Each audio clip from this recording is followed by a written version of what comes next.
Bien, bonjour tout le monde, j'espère que ça va bien. Écoutez, mon nom est Louise Godin. On s'est peut-être déjà rencontré l'été dernier lors d'une première capsule Introduction à la peinture acrylique ou technique mixte. Aujourd'hui, on va continuer ce qu'on a amorcé l'année dernière, mais on va parler un petit peu plus de créativité. Donc, ça s'adresse évidemment aux artistes en art visuel, mais vous savez, la créativité, ça fait partie de notre quotidien. Ça s'applique à tout le monde, à tous les jours, que tu sois un auteur, que tu sois à la maison, une couturière, peu importe, la créativité, c'est présent, c'est omniprésent. Par contre, bien souvent, la créativité, c'est perçu comme une notion plutôt, pardonnez-moi, abstraite. Qu'est-ce que c'est la créativité? Pour se mettre un peu dans le bain, aujourd'hui, le déroulement va être des notions de créativité. J'ai amené quelques échantillons pour vous faire une petite démonstration, puis quelques techniques que vous pouvez utiliser comme artiste en art visuel, mais aussi pour bien d'autres choses. Alors, pour commencer, j'ai préparé un petit questionnaire ici sur les mythes et les croyances de la créativité. Alors, je vais vous poser quelques questions et puis on va regarder la réponse ensemble. Donc, dans le fond, la créativité, est-elle réservée au génie?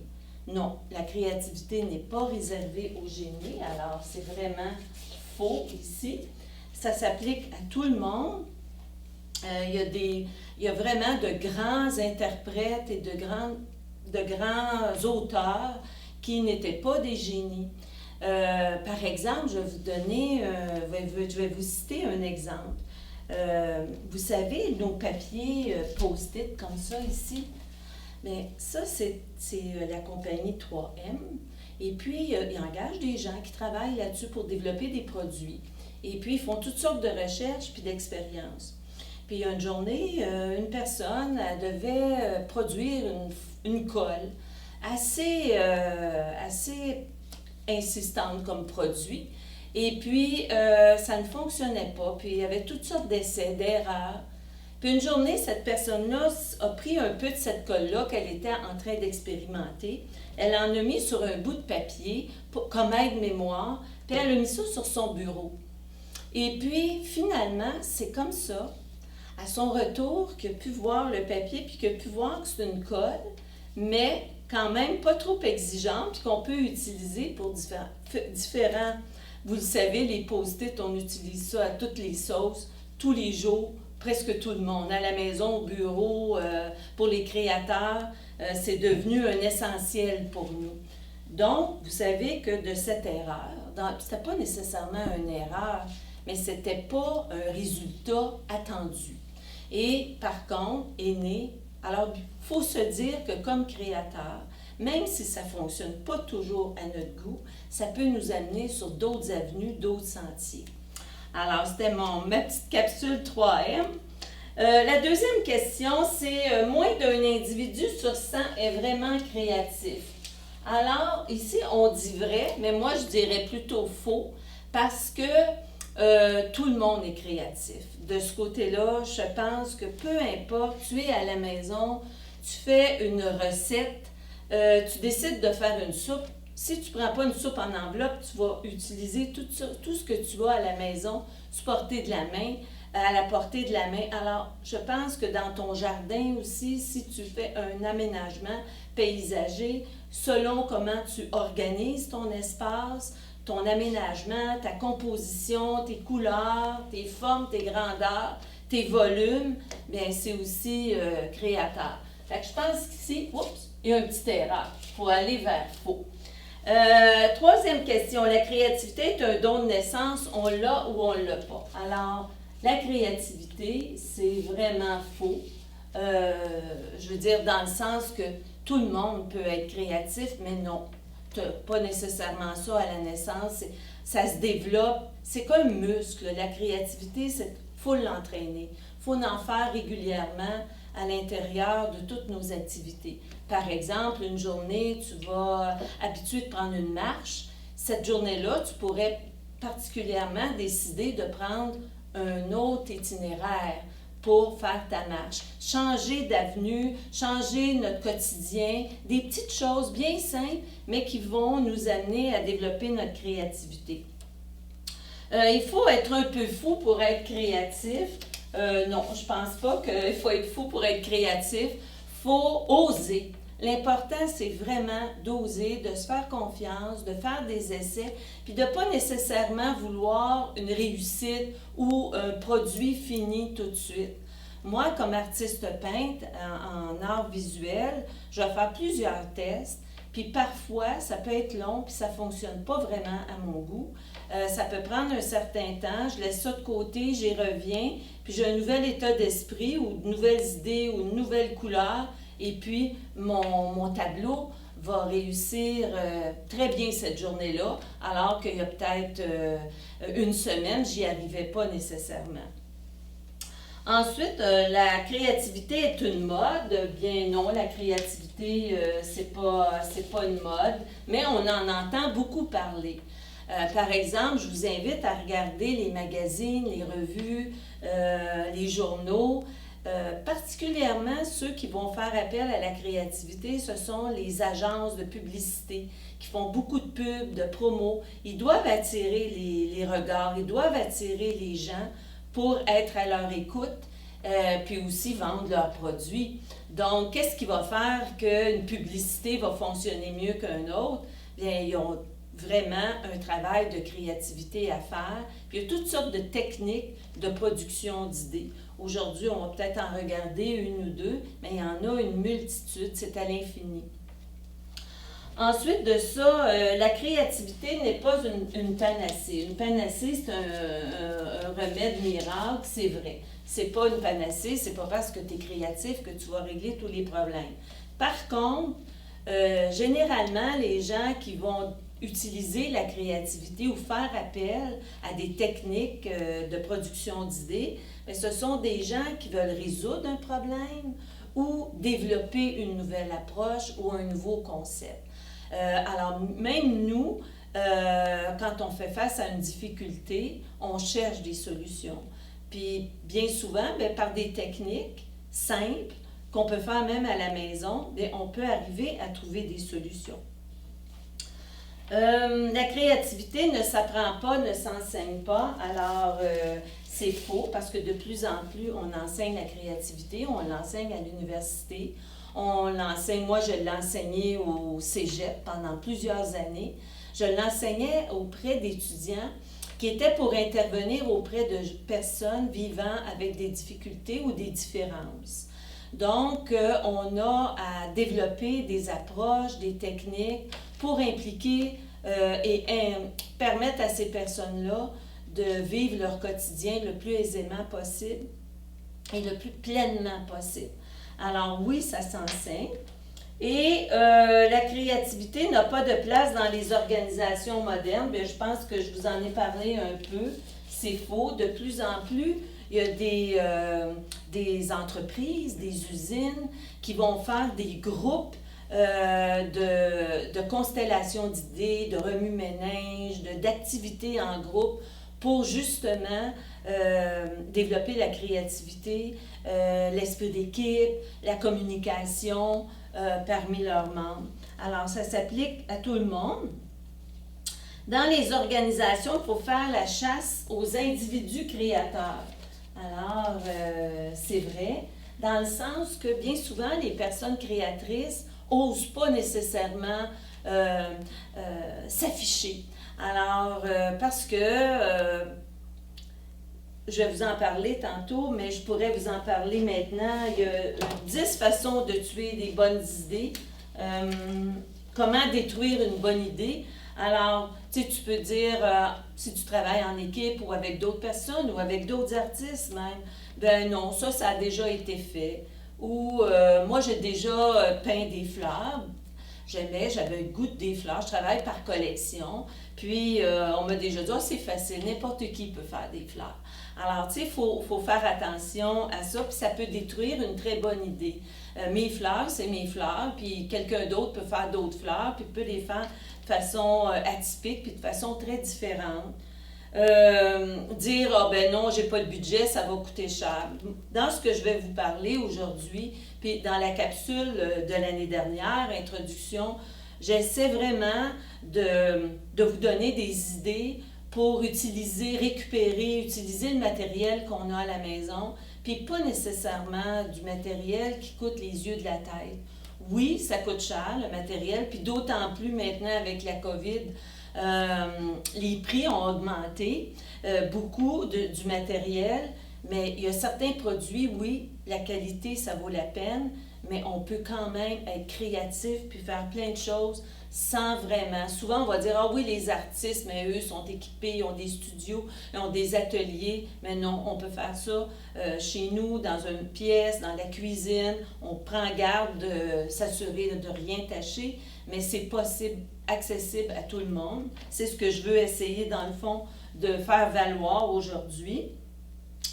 Aussi, souvent, les gens vont dire « Ah non, on ne fait pas ça, c'est trop farfelu, c'est trop une idée folle, ça ne fonctionnera pas, les gens n'adhéreront pas à ça. » Je pense qu'il faut dépasser ce niveau-là. Aussi dire « On a déjà essayé ça, ça a déjà été fait, ça ne fonctionnera pas. » Non, je pense que même si ça a déjà été essayé, peut-être pas dans le même contexte, peut-être pas dans le même momentum, peut-être pas avec les mêmes produits, les mêmes individus. Donc, je vous donne quelques exemples pour vous illustrer que c'est facile de mettre une idée en pièces. Donc, il faut vraiment oser et persévérer. Dans nos questions, on achève notre questionnaire. La créativité, ça ne fait pas sérieux, c'est seulement pour s'amuser. Ben, moi, il y a une belle pensée que j'aime beaucoup. Et puis que je donnais souvent, quand je donne mes cours, je donne des cours de peinture, j'ai donné des cours au collégial, je disais souvent, mettez au travail le sérieux que les enfants mettent au jeu. Puis je pense que ça, c'est vraiment important.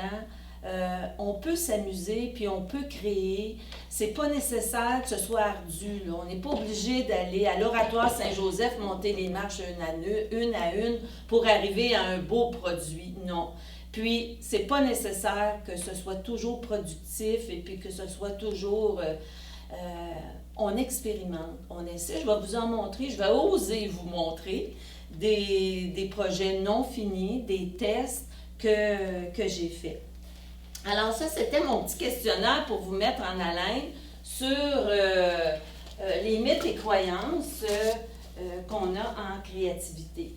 Je vous invite, si vous avez le temps, pendant qu'on se parle ou à la fin, de faire la technique des 9 points, c'est-à-dire sans lever votre crayon, vous devez réunir tous les points, les 9 points ensemble. Je sais que c'est vieux, souvent c'est été utilisé, mais moi, le but de le faire avec vous, c'est que je veux vous dire, c'est important de sortir du cadre pour être créatif. Alors, il faut sortir du carré de sable. Un petit indice. À la fin, on regardera ça ensemble. Maintenant, ce que je voudrais faire avec vous, il y a un autre. Si je vous dis, écrivez-moi le chiffre 9. Mais, tout de suite, généralement, ce que les gens vont penser, vont écrire 9 comme ça. Mais si je vous dis une 5, 6 autres façons d'écrire 9, il faut sortir du cadre, puis il faut essayer. On a un modèle, puis on y refait souvent, mais il faut pousser un petit peu plus loin. Fait que là, je vais vous en donner quelques-uns. Alors, on peut écrire 9. On peut écrire 3 fois 3. On peut écrire 9 comme ça. Je sais pas où je suis rendue. 1, 2, 3, 4, 5, 6, 7, 8, 9. Puis on peut aussi écrire 9 à l'envers. Là, j'ai perdu mon crayon. Il ne veut pas écrire dans ce sens-là. Mais ce que je veux vous dire, en fait, c'est qu'on peut écrire, je vais regarder si j'ai pas un beau petit crayon feuille ici, pour vous. Alors, 9, on peut l'écrire aussi comme ça. Il n'y a rien qui dit qu'on ne peut pas écrire 9 à l'envers. Puis, on peut écrire aussi dans des angles différents. Puis, un petit peu plus farfelu que je me suis amusée à faire. Alors, on va faire N.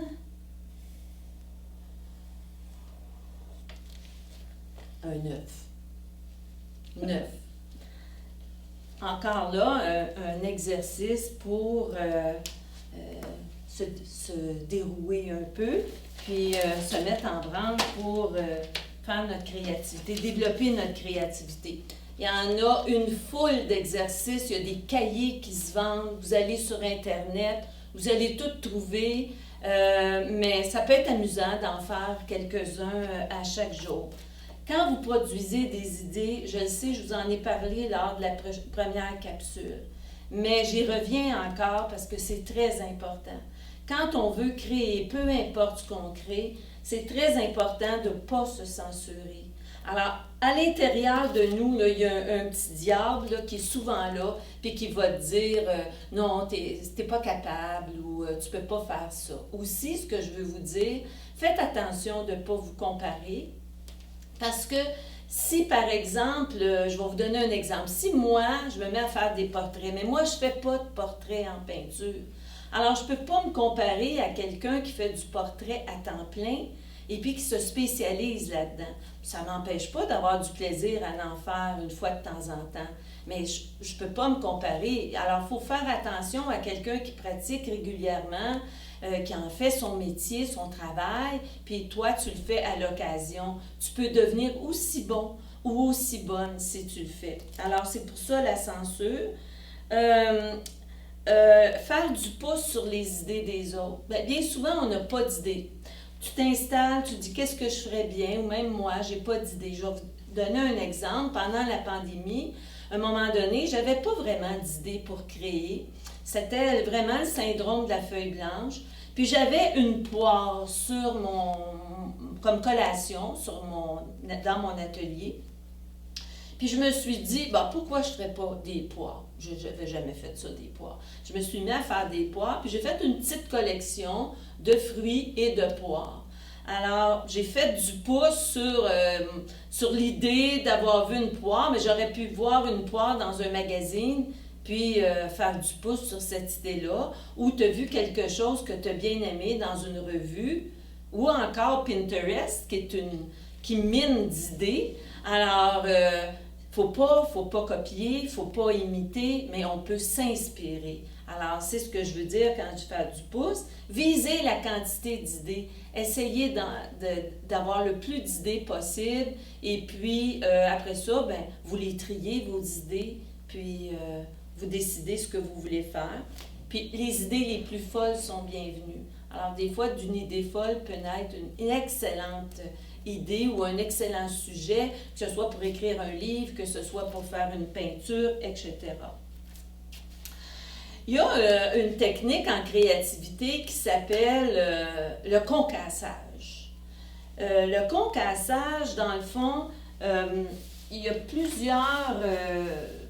plusieurs façons. C'est que tu prends une idée et puis tu lui donnes toutes sortes de formes.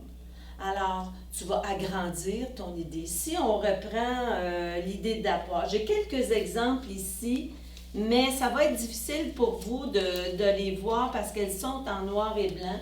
En tout cas, je vais m'organiser pour que...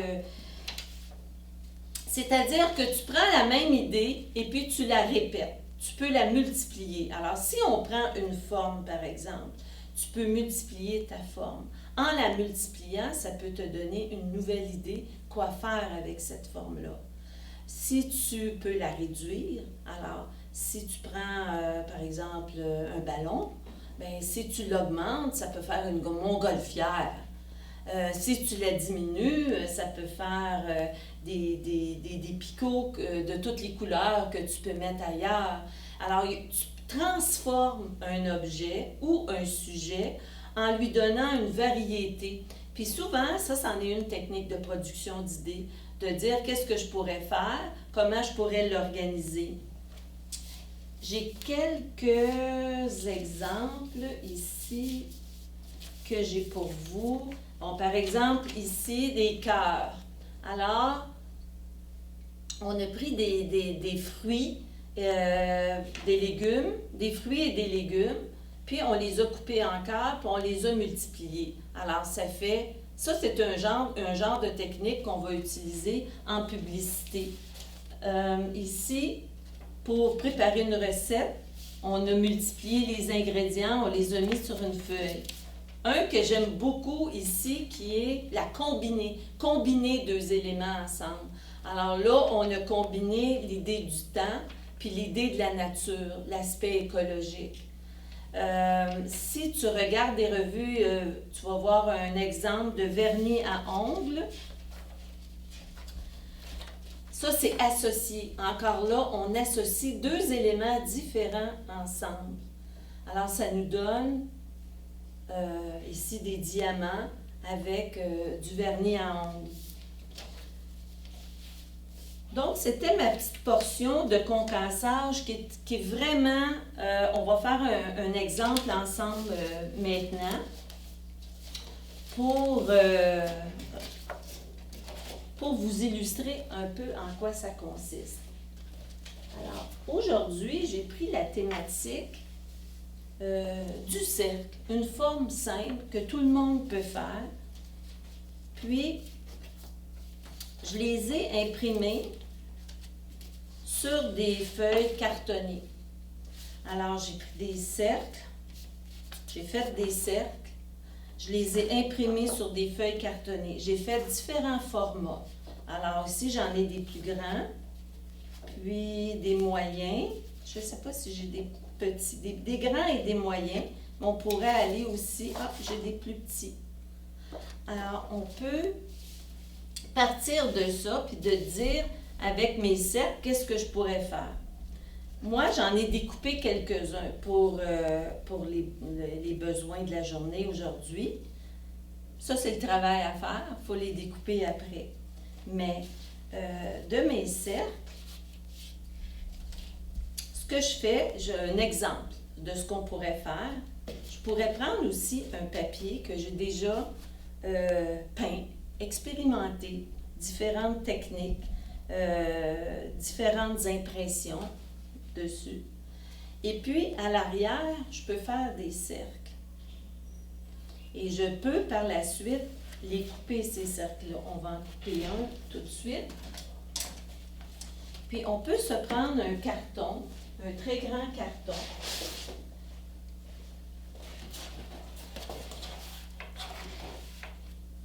Que l'on peint. On peut le peindre uni, on peut le peindre différentes techniques. Puis, on découpe nos... ça, c'est du travail que j'ai déjà fait, d'expérimentation. Alors, même si tu t'en sers pas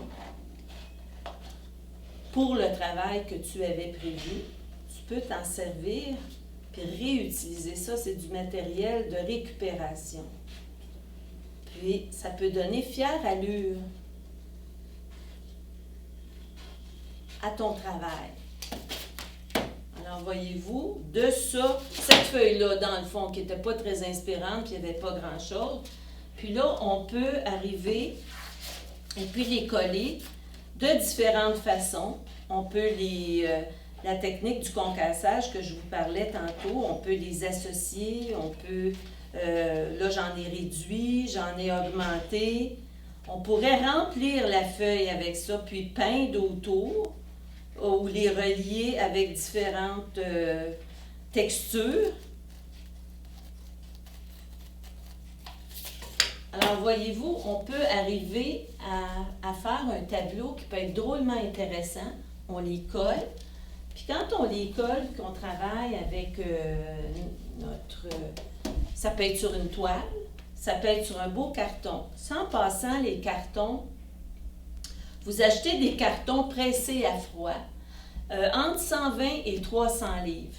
Celui-là, il est peu près 100, 120.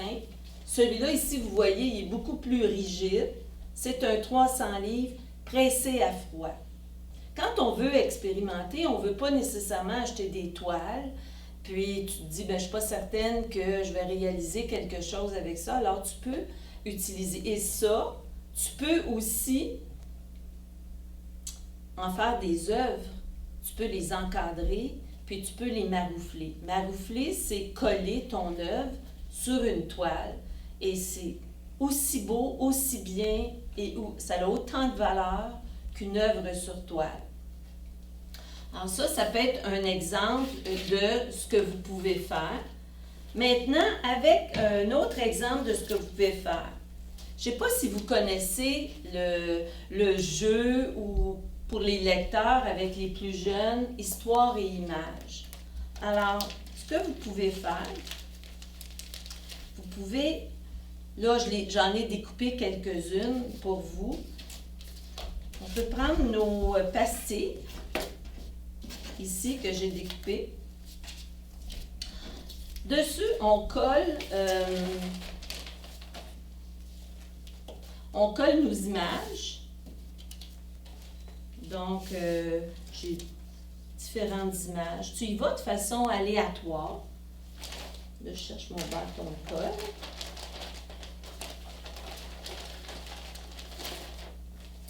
Alors, on peut coller. Là, je l'ai fait rapidement, mais alors, on pourrait faire ça vraiment très bien collé.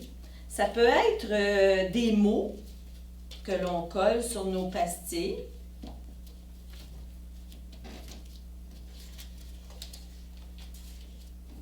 Puis pour les artistes, ça peut être des couleurs qu'on colle ou on peint notre pastille. Ce que j'aurais pu faire aussi avec vous, c'est prendre mon carton, le peindre, prendre des couleurs, le peindre, et puis après ça, découper mes pastilles. C'est une autre option qu'on peut faire. Et puis, tu peux, une fois que tu as terminé tes pastilles, tu peux en faire des dizaines, des vingtaines. Tu les mélanges ensemble. Puis, des journées que tu n'as pas d'idée, tu peux piger une pastille. Alors, des fois, moi, je me fais des blocs de couleurs, des blocs de sujets, un paquet de rondelles de sujets, de couleurs, de termes, de mots, et puis des compositions, parce qu'en création, on peut faire différentes compositions, verticales, horizontales, en L, etc. Puis, là, tu te dis, bien, aujourd'hui, je vais piger 3 pastilles, puis je vais aller créer quelque chose avec ça. Ça nous donne des bonnes idées. On n'a plus le syndrome de la page blanche. Alors, vous préparez différentes pastilles que vous pouvez coller. Si vous avez des petits-enfants ou des enfants, on peut faire la même chose. On colle des photos des grands-parents, des parents, des amis, du professeur, des images. On invite les enfants à participer. On met de la couleur, puis on pige ensemble une dizaine de pastilles et puis on invente une histoire. On crée une histoire. Alors, par exemple, Louise a mis ses souliers rouges pour aller voir une exposition d'oiseaux. Et puis, elle a pris une collation de fraises. Alors, on peut jouer comme ça pour tout ça. Si, par exemple, on a un texte à composer pour un événement, on prend plein de mots, on les pige et puis on essaie de la même thématique de composer autour de ça. Ça, c'était vraiment un petit exemple autour des pastilles. Maintenant, quand vous peignez, vous pouvez prendre toujours les cartons dont je vous parle tantôt. Puis, ça, c'est aléatoire. Il n'y avait pas vraiment de sujet. Moi, je ne suis pas vraiment une peintre abstraite. Je vais vous la montrer, je m'excuse ici. Ce qu'on peut faire avec ça, c'est qu'on garde nos vieux encadrements qu'on a à la maison. Puis ça peut être tout à fait figuratif, ce qu'on fait là. mais on en fait une série. Et puis, on dépose nos cadres sur la toile. Je vais le faire comme ça, par exemple. Puis, on les dispose de différentes façons. On regarde la composition, ce qui est intéressant au niveau des couleurs. Alors ça, c'est une technique aussi. Quand on n'a pas d'idée, bien, c'est bon de travailler, faire travailler notre muscle de créativité. Donc, on peut essayer dans différents sens, dans différents formats, les couleurs. Ça peut être en angle aussi. On les taille avec un X-Acto, puis on les maroufle sur une toile. Malheureusement, j'aurais aimé vous en montrer une, mais j'en ai pas de disponible présentement. Une autre technique que j'ai faite pour vous hier, c'est la technique du papier de soie que certains connaissent. Dans le fond, c'est amusant, ça peut être utilisé, ça pourrait être nos pastilles qu'on colle là-dessus. C'est tout simplement une feuille de papier de soie d'emballage que l'on met sur un papier sac de plastique.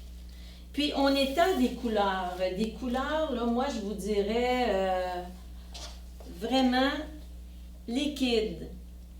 Vraiment liquide, avec de l'eau et un pinceau très doux, là. Un pinceau avec un poil très doux comme ça. Puis on y va doucement, on mouille pas trop, mais assez, avec des couleurs. Puis, quand on peint, bien, ça nous donne notre propre papier de soie avec de la belle peinture acrylique. C'est pas les papiers de soie du magasin. Si vous prenez ça, ça va déteindre. Puis là, je vais le défaire devant vous. Je l'ai laissé sur le sac, je l'ai laissé sécher. Et puis là, tranquillement, je le retire. Puis, vous pouvez mettre ça sur votre tableau avant de partir, ou vos pastilles, ou votre carton, peu importe. Vous pourriez même emballer avec ça si vous voulez. Puis ça donne une belle teinte. C'est vibrant comme couleur. C'est comme si c'était laqué. Vous mettez toujours le papier de soie, le côté un peu plus lustré, sur le plastique. Et puis, ça se défait très bien après, puis ça vous donne des idées. Ça nous prend du matériel. Ça, c'en a un autre que j'avais fait il y a un certain temps. Tu peux faire des compositions, des tableaux, des activités avec ça. C'est vraiment illimité. Aussi, avec les cartons, j'en ai quelques-uns que je vous ai apportés ici. Ça, par exemple, c'est une technique de transfert d'image. On n'a pas le temps de faire ça aujourd'hui. Avec des textures que j'ai collées, c'est pas terminé. C'est du carton 300 livres. Mais tu prends une couleur liquide, transparente ou un encre. Puis ça, c'était tout en noir, blanc et gris. Puis après, tu appliques ta couleur très légèrement avec ton pinceau, le même pinceau que tantôt, une couleur transparente. Puis ça vient donner, on pourrait rajouter d'autres couleurs transparentes par-dessus. Le dernier volet, quand vous peignez avec de l'acrylique, quand vous avez terminé, moi je laisse sécher mon acrylique. Et puis à la fin, avec une spatule, tranquillement, je viens décoller. Et puis, ça fait une peau, ce qu'on appelle, ou il y en a qui vont appeler ça du galettage.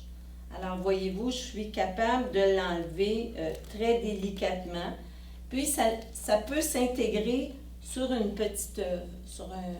Alors, ici, c'est encore une étude que j'ai faite. C'est noir, blanc, gris, avec un peu je pense, un peu de papier de soie ici. Puis, moi je trouve que c'est comme un petit bijou. Alors ça, c'est une autre technique que vous pouvez utiliser. Il y en a un autre ici que je me suis amusée à faire. Alors ça, c'est comme un petit personnage. Ça fait un peu parisien, si on veut. Et puis ça, c'est de la tulle que j'ai peint et puis que j'ai collé sur mon personnage avec un peu de texte. Ça, c'est pour vous montrer que tout ce qu'on peut essayer. Je ne fais pas vraiment de personnage, mais il pourrait avoir un beau trio qui se forme ici éventuellement comme peinture. Il y a un moyen d'agencer ça, là. Quand vous n'avez pas d'idée, un dernier truc que je vous donne, vous vous préparez, il faut avoir du plaisir à faire. Vous vous préparez des sacs surprises. Puis dans vos sacs, vous vous mettez du matériel, des couleurs, des tissus. Ici, j'ai mis un bâton à gratter. De la peinture que tu mets dans un tube comme ça, tu peux faire des lignes. Tu peux peindre aussi, ça peut te servir de peinture. Alors, vous pouvez vraiment c'est des trucs pour débloquer notre créativité. On n'a pas d'idée, on se fait des sacs surprises, on se garde ça à la portée de la main et puis on expérimente. C'est le meilleur moyen vraiment d'y parvenir en pratiquant notre muscle régulièrement. Maintenant, pour terminer, je pense qu'on avait parlé de l'exercice des 9 points. Je vais essayer de... Alors, je ne sais pas si on peut le voir, mais c'est réellement ça la solution. L'important, c'est vraiment de sortir du cadre. Je vais essayer de le faire pour vous.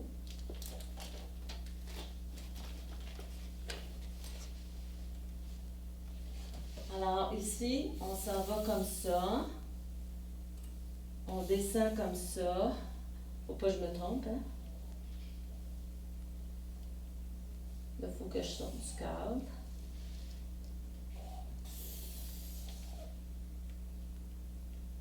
Je me suis trompée. Fallait que je parte d'ici. Fallait que je parte d'ici. Que je fasse ça comme ça. Comme ça. Alors, c'est vraiment de dire que pour y arriver, il faut que j'aille plus loin. Sinon, si je veux trop rester près de mes points, j'y arriverai pas. Donc, dans le fond, pour vous, en créativité, c'est vraiment oser sortir du cadre. Présentement, je travaille sur une prochaine capsule qui aura lieu l'automne prochain, qui est l'art-thérapie, si on veut, ou l'art d'être mieux avec soi-même au quotidien. Alors, ça va vraiment être des exercices axés sur cette approche-là. Et puis, il y a toujours possibilité de suivre des cours. Il y a de plusieurs endroits à Boucherville où vous pouvez vous inscrire avec différentes approches que vous avez le goût de faire. Moi, personnellement, j'en donne à la FADOC, à Boucherville. Puis, c'est vraiment très intéressant de voir l'évolution de chaque personne. Puis, même moi, j'apprends au quotidien avec ces personnes. Alors, je vous remercie beaucoup d'avoir été présent aujourd'hui. J'espère que ces petits trucs vont vous aider et puis que vous allez pratiquer cette belle créativité cet été. N'oubliez pas, prenez des photos. Merci, au revoir.